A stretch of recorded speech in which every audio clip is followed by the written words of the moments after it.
Hello to both of you. So just a quick introduction. Cécile Prévieux, you're the Executive Vice President, Energy Solutions at ENGIE, and Jan, you are the Executive Vice President at the Group Strategy, Forvia. So Jan, we haven't met before, so nice to meet you, but Cécile, we have met, so it's great to see you again. Yes. But did you two guys, you know each other? Honestly, we didn't know before. We just met. met today, but for sure our team are working a lot together, and our CEOs are very close also. And we welcome Patrick Koller. We had the pleasure to welcome him on our ENGIE event in Roland Garros, and all the team of Forvia. So it was a pleasure. Fantastic, and this is where we met We're again. here. Yes, absolutely. So probably just to set the plot, let's start with you, Jan. So you've heard the panel earlier, so reducing the environmental footprint we understand is key, and to neutralize the greenhouse gas through the group activities. We've heard also the commitment, use less, use better. So give us a flavor, so what's the plan? So first, good morning to everybody. I feel proud to be here today to talk about Scope 1 and 2. You know, looking back at the previous CMDs, a few years ago, there was not one word about our own emissions. We were talking about sustainable mobility, yes, but not about Forvia's own emissions. So today, being here and presenting that is an opportunity for us to measure the journey that has already been achieved and also the challenge ahead. I feel also a bit lucky because Scope 1 and 2 is easier than Scope 3 to present, because we have the solutions. That's the good news. Scope 3, we have to invent some solutions. For Scope 1 and 2, we have the technical solutions, so it's a matter of implementation, of speed. And in terms of speed, we have set us ambitious targets. We said, as Rémi explained, that we wanted to be carbon neutral in 2025. So Scope 1 and 2, just as a reminder, Scope 1 is the direct emissions in our plants, in our premises, and Scope 2 is the indirect greenhouse gases emissions from purchased electricity. And on those two scopes, we want to be carbon neutral in 2025 with milestones, minus 20% in 2023, minus 40% in 24, and at least minus 80% in 25. So it's ambitious, and we quickly realized that we couldn't do that alone. And that's why we progressively built our ecosystem of partners. ENGIE is one of the key partners for this journey, because alone we couldn't do that. We also realized that speed is of the essence for such a journey, because there will be bottlenecks on the road. There won't be enough resources, be it in terms of people, of equipment, of investment, financial means. It's a lot of resources that need to be mobilized. And so being a first mover gives us a clear advantage to achieve this goal. Now, Jan, we know about the energy crisis. It's not news to anyone, and the situation in Ukraine right now. So this has obviously impacted your plan, I'm guessing. I would say yes and no. Actually, it's a confirmation that our plan was relevant, that it was the right plan. If you look at those two posters here, you see the squirrel is wearing a hat, gloves, a scarf. In winter, wear warm clothes. That's pretty basic. On the right, you have another motto: if the machine is not operating, switch it off. Very basic as well. Those two posters, they were designed before the crisis. And why did we launch this campaign? Because the savings are pretty significant. If you look at the temperature, for instance, the heating set point, if you reduce it by 1 degree, you win 7%. On the right, regarding the machines, if you switch off your machines during the weekend, on average, on Forvia sites, we win 14%. It can go up to 24% in some sites. So it's a lot. There are very low-hanging fruits, no regret moves, and so that's why we launched it. And the crisis just confirmed that this was the right move. There are very easy steps to do. Of course, we are also launching more sophisticated measures to save energy with the support of ENGIE by implementing digital tools, measurements, and equipment in our sites. But you see them in 2023, by the end of 2023, we'll have reduced our energy consumption by 25% end of the year and minus 20% average of the year. So that's really significant. Oh, that's great. So you said it. There are solutions, scopes 1 and 2. We're not talking about scope 3. We'll get back to that. But probably let me turn to Cécile. So just tell us more about what you're doing and this partnership, Cécile. So ENGIE, as you know, is a global energy player, and we act to accelerate the energy transition toward a carbon neutral economy for our customers. And we develop a lot of renewable production, for sure, and propose also decarbonized solutions, decentralized solutions. So I'm in charge of energy solutions. That means all the decentralized solutions, decarbonized infrastructures for B2B customers and B2T. And we have two key pillars. The first is consume less, and the second is consume better. The first partnership we signed, it was in June 2021 with Forvia now, was on the first pillar, consume less. It was energy saving as a service, so a wide program of more than 100 sites, 120 sites around the world in 14 countries. And it is to change equipment, to change behaviors, and to reach a target in this program of minus 15% of savings in this plant end of 2023, so in 2 years. And it is a really ambitious target. And for sure, it is implementing today in all these geographies. The second partnership is to consume better, is on on-site solar production to have resilient and renewable energy and power for the site of Forvia, and it's also more than 100 sites in 13 countries. So also a big program, and it's investment. Install the panels. The target is 60 megawatt on all these sites, and to supply green power purchase agreement to Forvia on a long term. It's 15 years, the partnership on this pillar. So we are very proud of this two program and to lead them with Forvia. And yet it's been 2 years, right? So where do you stand today? Well, in terms of progress, we are on track. We're even a bit in advance on some aspects. By the end of the year 2023, we will have implemented those solar panels. It will represent total more than 1 million square meters of solar panels all over the globe with ENGIE and EDP. That's 7% of our consumption that will be self-produced, which, as you can imagine, given the rising energy prices, is very impactful as well in terms of finance. It's 150 sites. And maybe that's something I would like to underline as well, is the fact that Forvia decided to go global. Other companies sometimes decided to launch pilots and to have one plant here, and each plant progressing on its own. We decided to go with a full global program that we roll out regardless of the country, the geography. We consider that we have to be carbon neutral everywhere with the same standards. And that brings us probably a lot of strength to develop and to find the right partners, to have the right level of support to deploy the methodology. So on-site PPAs on track. And then we have off-site PPAs, power purchase agreements. It's the next slide. And here as well, we are progressing well. We have already one contract which is signed in Sweden, and the second one is about to be signed as we speak. So those two contracts will represent 650 gigawatt hour per year of energy production. It's wind electricity. It's more than 60% of our consumption in Europe, so you see it's very sizable. And by the end of year 2023, those wind turbines will be running.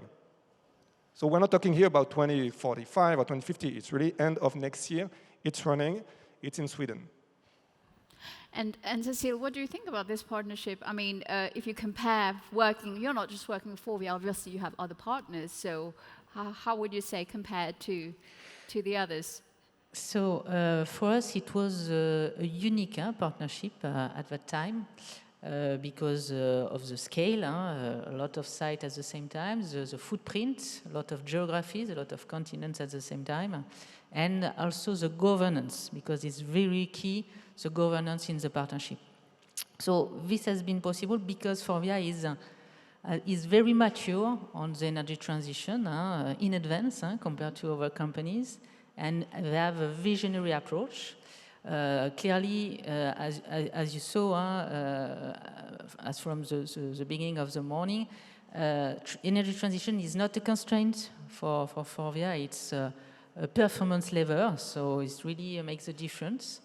And for sure, the methodology is key because to launch this program on several sites, several geographies, it's the only way to do it at scale and to reach the target, to reach the space of the deployment of the ambitions. So clearly, it's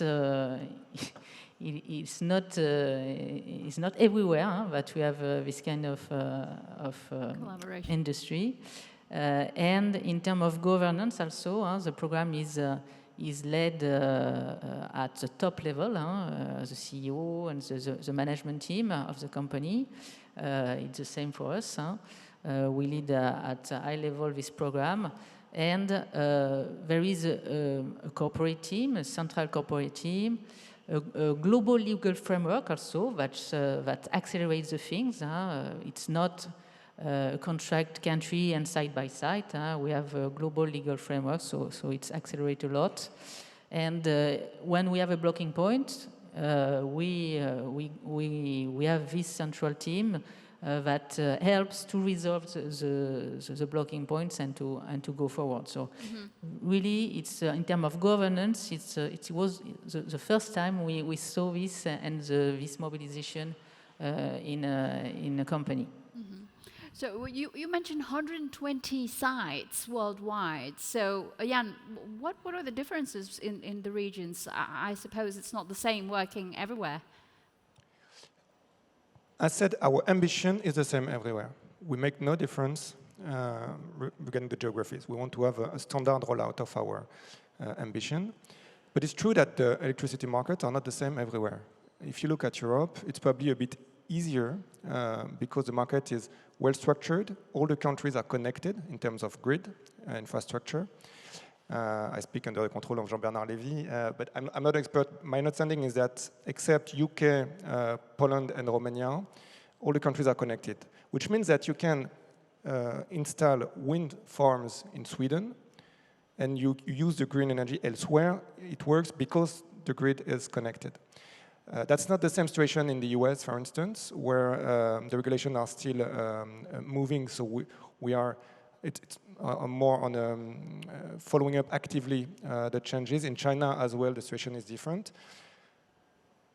Whatever the regulation, whatever the situation of the local market, our ambition is to use the most demanding available option.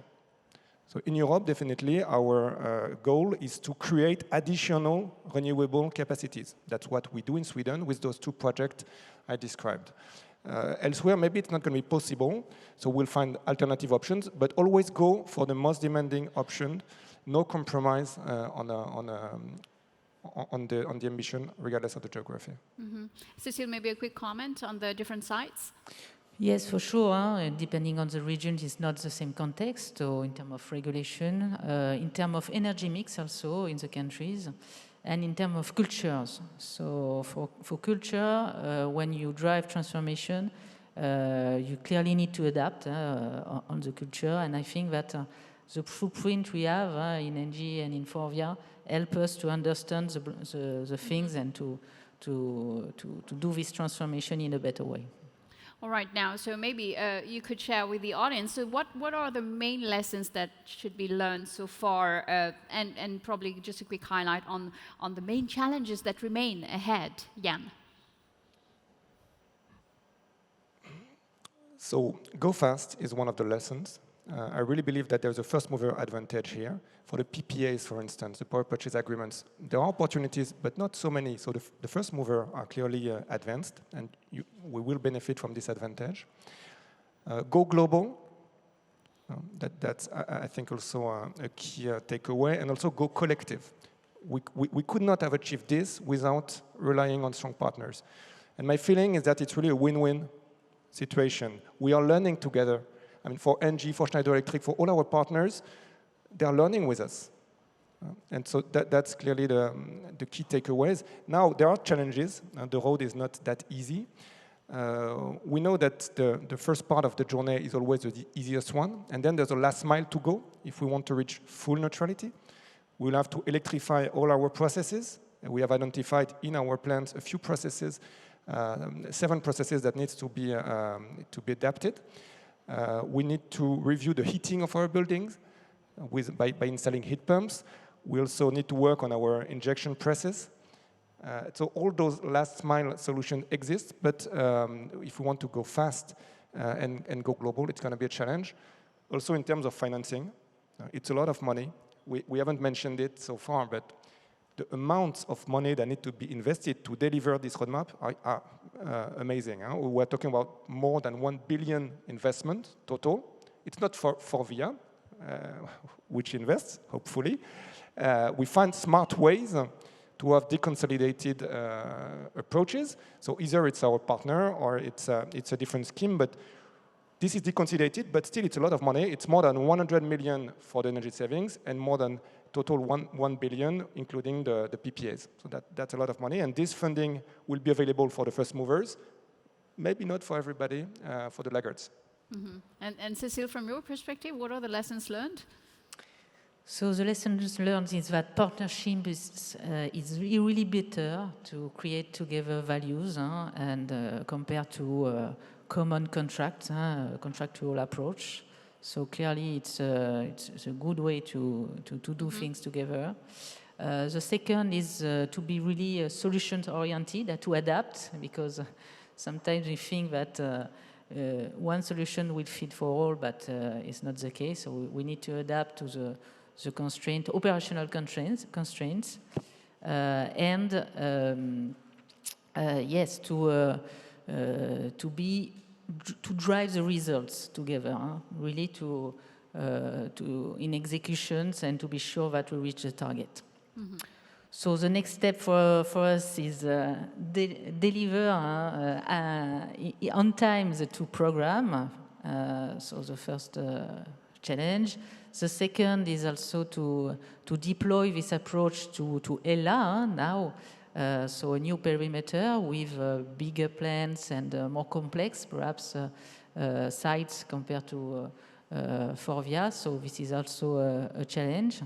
And for sure to continue to work with the team of Forvia for innovative solutions. So heating as a service is also something we are discussing, and electrification of heating with heat pumps, as mentioned. Mm-hmm. This is also a way to continue together to decarbonize the sites. Jan, a quick word on the next steps? Well, next steps continue. I think there's no need to change the roadmap because we have a clear vision and a clear plan, as you can understand, on scope 1 and 2. I think what should be underlined as well is the need to have engaged leaders on such a topic. I think you felt it when Patrick or Rémi or Anke presented. Mm-hmm. We have chosen, we're lucky to have people which are inspiring on the matter. That really makes a difference. So if I had an advice to give to other companies, I would say find your Patrick Koller, your Rémi Dodin, your Anke, because those people are the ones which create the momentum within the company. And so there's no need to have a big team of 100 people at corporate level to drive the change. You need to have the key leaders, inspired leaders with personal convictions on the matter, and that makes a difference. Maybe one final question to conclude. So what would be your advice today for companies starting their net zero journey? That's a question for both of you. I don't know, what would you like to say? So to think at scale, to really launch global approach and not pilot side by side. If you want to reach the target, you really need to have this global approach. And it's not so easy to, to decide and to launch this kind of program. But if we have no time today, so it's clearly the good way forward. I've already given several advice, but maybe I would say rely on science. Jean-Bernard said it. We are in the automotive industry. We are engineers. It's not window dressing here. I think that you understood it when we present our actions. It's really driving a concrete change. So that's based on science. That's very important for us.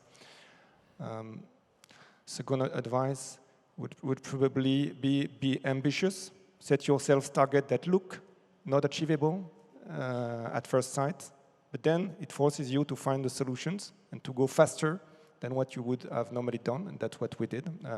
I think a few years ago, this neutrality in 2025 looked very ambitious. So far, we're on track. So that's, I think, a key as well a success factor. Fantastic. Thank you to both of you. Thank you very much for sharing today.